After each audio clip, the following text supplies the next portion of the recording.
Alright, back with chapter 81. This says, "Oh, that my people will listen to me." To the choir master, according to the Gittith of Asaph, sing aloud to God our strength. Shout for joy to the God of Jacob, or the God of Israel. Raise a song, sound the tambourine, the sweet lyre with the harp. Blow the trumpet at the new moon, at the full moon on our feast day. For it is a statute or a rule for Israel. A rule of the God of Jacob is, of course, Christ.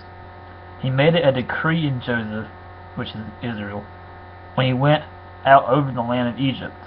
I hear a language I had not known. I relieved your shoulder of the burden.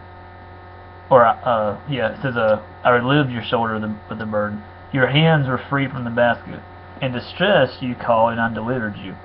I answered you in the secret place of thunder. I tested you at the waters of Meribah. Hear, O my people, while I admonished you.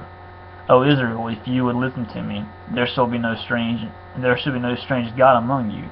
You shall not bow down to a foreign god. Of course, Israel, what God's saying is, of course, Christ, He's saying, y'all, will worship me. He's saying, Jesus Christ, who is God, He's telling Israel, that y'all worship, Him, and there is no other God but Him. And He's trying to get Israel to understand that there is no other God but Him, that Jesus Christ is God, and there is no other God but Him. He's trying to tell Israel that. So that He is, of course, Christ, deserves all the worship because He's God, and there is no other God but Him. I am the Lord your God, is, of course, Christ, who brought you up out of the land of Egypt. Open your mouth wide, and I will fill it. My people did not listen to my voice. Israel would not submit to me. So I gave them over to their stubborn hearts, to follow their own counsels. Other than my people would listen to me, that Israel would walk in my ways, I would soon subdue their enemies, and turn my hand against their foes. Those who hate the Lord would cringe towards Him, and their fate would last forever. That He would feed you with the finest of the wheat, and with honey from the rock I would satisfy you.